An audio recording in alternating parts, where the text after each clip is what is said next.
Olá, amigo, se liga no canal Alta Cidade TV. Dentro do contexto que nós estamos gravando matérias aqui no canal, falando a respeito da importância da presença feminina no cenário político de Iporá. E hoje eu tenho o prazer de receber aqui também ex-vereadora Cilda Lorena. Boa tarde, Cilda. E esse nosso bate-papo hoje, Cilda, é para nós estarmos falando realmente a importância, né, da presença feminina no cenário político, no âmbito nacional e em especial, né, na nossa cidade de Iporá. Boa tarde, Celso. Boa tarde a todas as pessoas que estão nos vendo, nos assistindo. É um prazer muito grande estar aqui e esse assunto é muito interessante. Cilda, você que esteve ali vereadora, né, por algum tempo, vamos dizer assim, por 8 anos na cidade de Iporá, nós sabemos que você desenvolveu um bom trabalho, né, dentro daquela Câmara.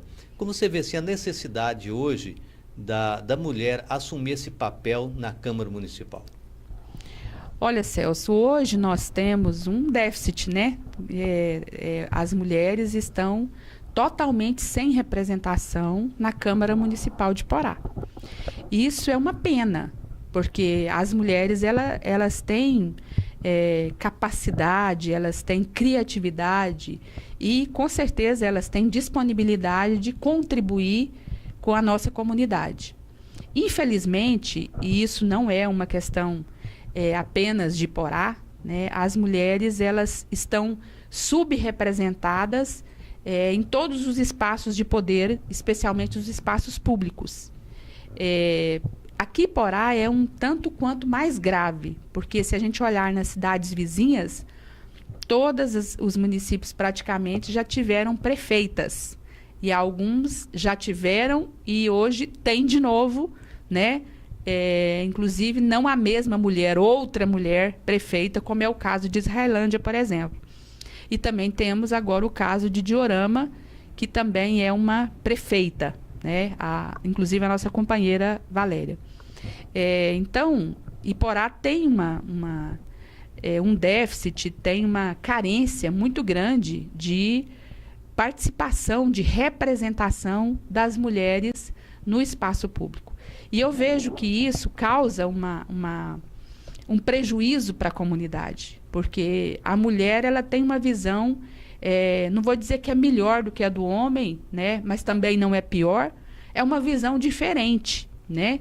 As mulheres veem o mundo com um olhar diferente. E com certeza, quando nós tivemos lá na Câmara um grupo, a ex-vereadora Gláucia, a ex-vereadora Vera Lúcia, a ex-vereadora Isabel Barbosa, a ex-vereadora Margarete, esse grupo de mulheres que já passaram pela Câmara de Vereadores de Iporá, a sociedade, né, as pessoas, né, que acompanharam aquele trabalho, elas, com certeza, elas concordam comigo que naquele momento a Câmara teve uma pujança maior, ela teve um brilho maior, ela teve uma inserção na comunidade bastante maior do que nós temos quando não há presença de mulheres na Câmara de Vereadores.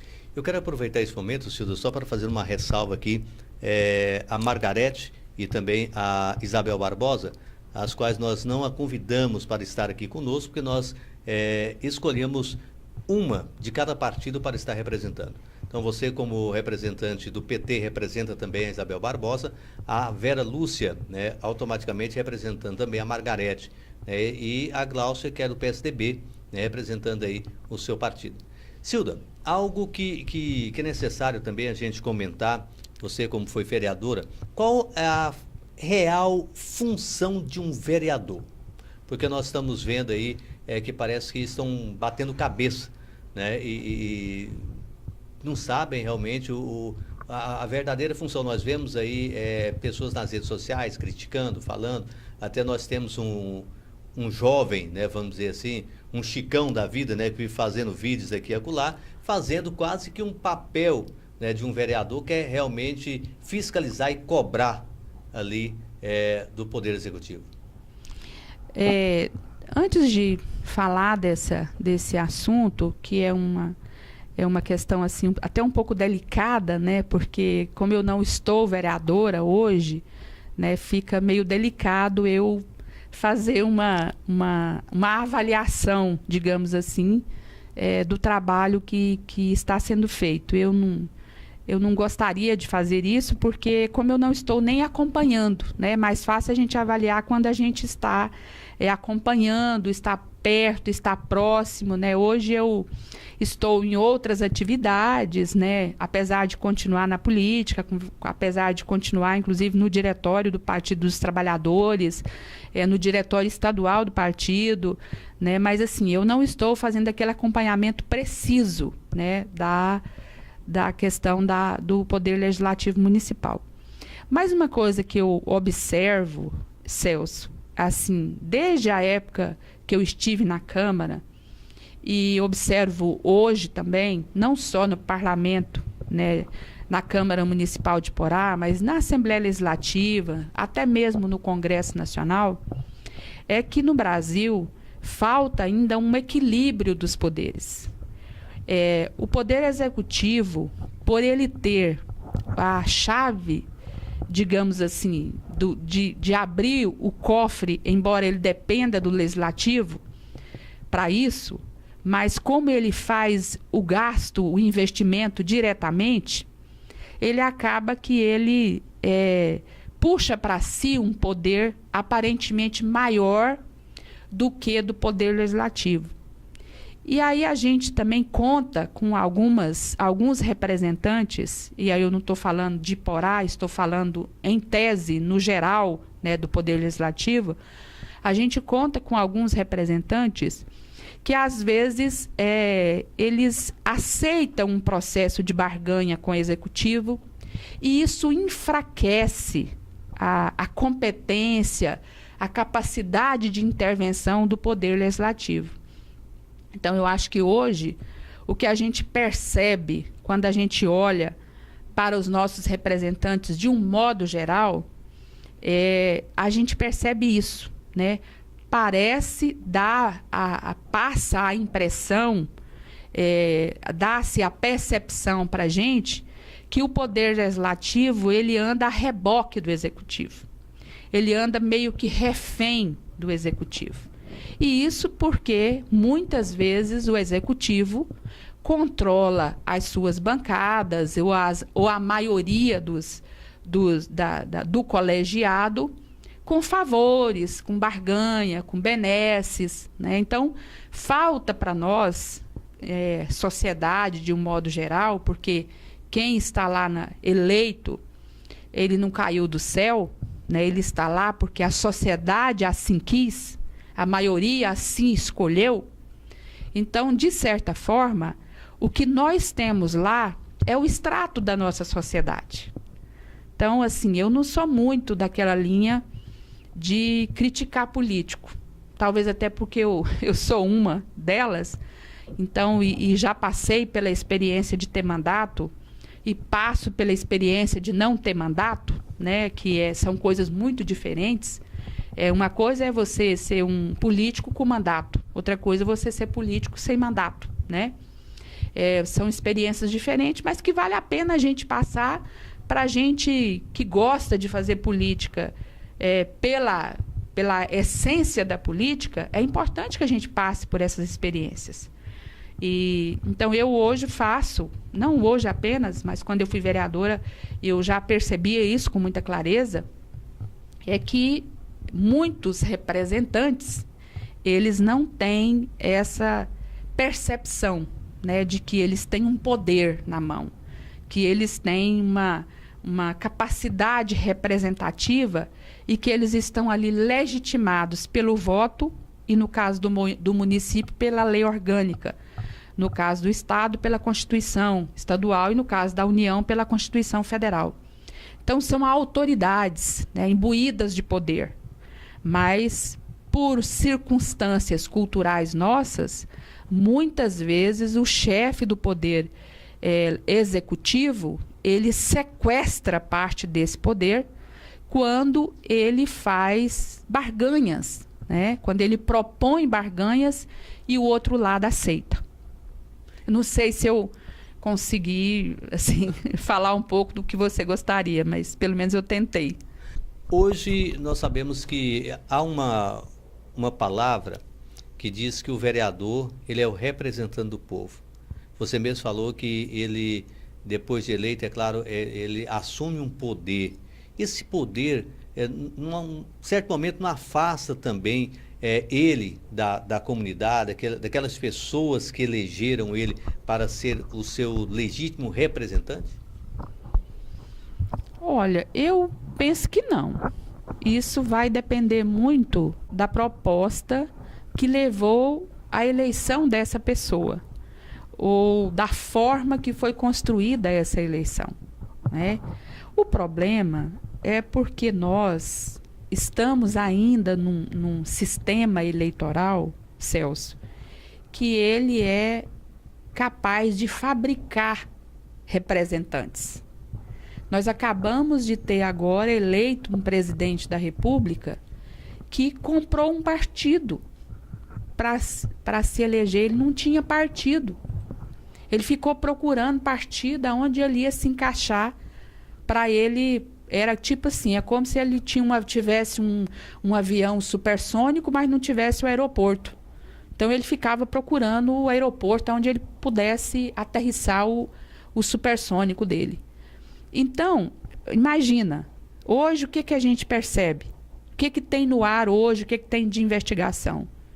Que o partido usou uma série de manobras, inclusive usando as mulheres, para poder desviar recursos para a campanha de um, para a campanha de outro, ou mesmo a gente não sabe para onde, porque não dá para afirmar, porque a investigação está só no início, né? Então, na verdade, nós temos um sistema eleitoral no Brasil que ele está extremamente viciado. Ele está dominado por pessoas que querem fazer negócio. Então, a política no Brasil, infelizmente, ela virou um negócio. Os partidos, eles estão fragilizados, muito fragilizados. Esse exemplo que eu te dei é um exemplo, assim, não tem outro melhor. O presidente da República ser eleito por uma legenda que ele comprou. Tá aí, não sou eu que estou afirmando. Tá dito aí, já caiu o ministro por conta disso. Isso demonstra o quê? Isso demonstra a fragilidade do nosso sistema eleitoral. E outra coisa, as eleições nossas são eleições muito caras. São eleições que exigem muito dinheiro. Compra de votos. E as pessoas, eu não sei, cada caso é um caso, né? Cada caso é um caso. Mas eu sei que as eleições são caras. E as pessoas, até recentemente, porque agora, nessa eleição, nós estreamos com o Fundo Público, de Financiamento Público, mas até a eleição anterior, o financiamento era privado. Então, quando você tem um financiamento privado e tem uma eleição cara, o sujeito tem que buscar o patrocínio. E o patrocínio, muitas vezes, ele não vem de graça. Ninguém patrocina algo se não for na expectativa de um retorno. Então, se não é o povo que patrocinou a eleição, como agora nós estamos experimentando a questão do fundo público, que muita gente é contra, olha para você ver o quanto o nosso povo está desavisado. As pessoas querem aquele sistema que afundou a democracia brasileira, que é o sistema de que quem tem o dinheiro banca. Agora você imagina, vamos dar um exemplo aqui, vou usar o meu próprio nome para as pessoas entenderem, para não achar que eu estou querendo falar de outro ou outra. Mas se eu, por exemplo, sou uma candidata, uma empresa grande, ou um latifundiário, ou um banqueiro, ou, sei lá, um grande comerciante, financia a minha campanha, ele não vai me dar os votos que eu preciso. Mas ele vai me dar o dinheiro que eu, no caso, quando o financiamento era privado, eu ia atrás dos votos. Você pensa que, quando eu fosse eleita, para quem que primeiro eu ia dar satisfação? Logicamente, para quem me patrocinou. Porque muitas vezes eu pegava aquele dinheiro, estou usando o meu caso, embora eu não tenha feito essa trajetória, porque no PT a gente fez uma trajetória diferente, né? Historicamente a gente conseguiu fazer uma trajetória diferente, pelo menos aqui na base, né? Não vou dizer para ganhar a presidência da República, porque eu acho que para ganhar a presidência da República foi esse financiamento privado que prevaleceu, porque era também a regra na época. Era a lei, inclusive a lei eleitoral, permitia o financiamento privado. Permitia e estipulava, previa, inclusive, né? Mas e essa questão do dinheiro privado nas campanhas, a meu ver, é a causa de todos os males. Porque o sujeito poderoso, ele financia as lideranças políticas, principalmente o legislativo, porque ele sabe que é ali que vão ser feitas as leis. Ele sabe que ali é que vão ser definidas as regras de qualquer jogo. E ele sempre quer estar de bem, né, com a maioria dos parlamentares, com a maioria dos gestores, porque na hora que a roda girar, ele quer que os interesses dele estejam garantidos. Então é aí que o povo fica de fora, entendeu? As pessoas pensam que elas estão de fora depois que o sujeito ganha. Não, ela já estava de fora. Porque o financiamento foi por alguém, por algum tubarão, né? E o povo, nessa história, infelizmente, estou falando uma linguagem dura aqui, mas é real, né? O povo vira peixe miúdo e é engolido nesse processo. É por isso que nós precisamos valorizar essa questão do financiamento público, porque o financiamento público, ele é feito com o quê? Com o dinheiro do imposto de todo mundo. Se é de todo mundo, o eleito deve satisfação a quem? Ao povo. Aí a gente inverte a lógica do sistema eleitoral brasileiro. Por isso que a gente precisa discutir isso com muita tranquilidade. Porque as pessoas falam, nossa, um absurdo, eleger esse bando de ladrão e ainda pegar dinheiro de imposto e botar aí. Ah, mas o problema é exatamente o contrário. Os caras têm que entrar lá e fazer maracutaia porque ele está com o rabo preso com alguém que está cobrando a conta. Se esse rabo preso está na mão do povo, então quem tem direito de cobrar a conta? O povo. Então as pessoas precisam se atentar para isso. O financiamento é a coisa mais importante na questão do sistema eleitoral nesse momento. É claro que a autonomia do voto, né, isso tudo é muito importante. Mas o financiamento, ele é também um elemento decisivo para que a gente garanta efetivamente um processo representativo, orgânico e democrático. Não que as pessoas ganhem as eleições, entre aspas, né, ganha, entre aspas, e depois vira as costas para o povo. Porque muitas vezes ele vai ter que fazer aquilo que o povo não gostaria que ele fizesse. Mas ele deve a alguém a eleição dele. E ele acha que não é o povo, porque o voto, nessa lógica, muitas vezes, a pessoa pega o dinheiro e aí distribui esse dinheiro com outras lideranças. Lideranças de futebol, lideranças de igreja, lideranças comunitárias, lideranças de escola, entendeu? Tem aquelas pessoas que brilham mais, assim, que tem mais... movimenta, né? Influencia mais as pessoas. Aí essas pessoas são miradas nesse momento. Então, essas pessoas, geralmente, têm a mão molhada. Para quê?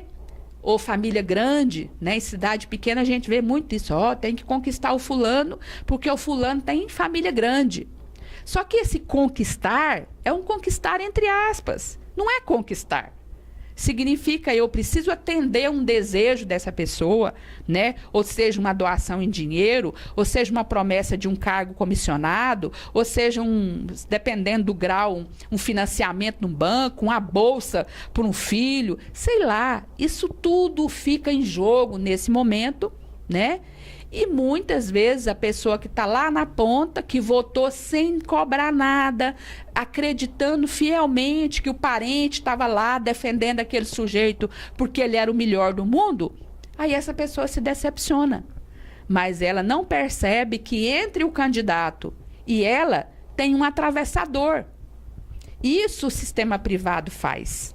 né? Quando o financiamento é privado, ele criou esse mercado do voto. Isso a gente precisa desconstruir, porque se prevalecer, se continuar isso, e tem muita gente defendendo já o fim do financiamento público, mal começou, tivemos apenas uma eleição, né? Já tem gente defendendo o fim. Por quê? Porque é lógico que num processo de manipulação, de controle da sociedade, de privatização do Estado por um grupo menor e deixando o povo do lado de fora, o financiamento privado é o mundo dos sonhos. Já o financiamento público, não. Ele politiza, porque ele faz as pessoas perceberem que, independente do nível econômico dela, ela é financiadora de todos os candidatos. Te agradeço aí por estar aqui conosco. Espero poder contar com a sua presença mais vezes para a gente estar falando mais de política e, independentemente de política, também de outros assuntos corriqueiros da nossa comunidade. Eu que agradeço, foi um prazer estar aqui com vocês, estou à disposição, né? Como eu falei no início, eu gosto de um bom debate político, independente da questão eleitoral ou não, né? Geralmente, quando as pessoas veem, principalmente a mim falando, que tenho essa história aí eleitoral, as pessoas já pensam, a Cilda está com algum interesse na próxima eleição, né? Isso é normal, né? Mas, assim, para além da eleição, Celso, eu sou uma pessoa que é muito preocupada com a política, porque nós precisamos qualificar a política. E eu parabenizo vocês por essa iniciativa. Com certeza, fora do processo eleitoral, uma discussão como esta ajuda as pessoas a refletirem melhor, a entenderem melhor o mundo que nós estamos vivendo. Muito obrigada. Celso Henrique para o canal Alta Cidade TV.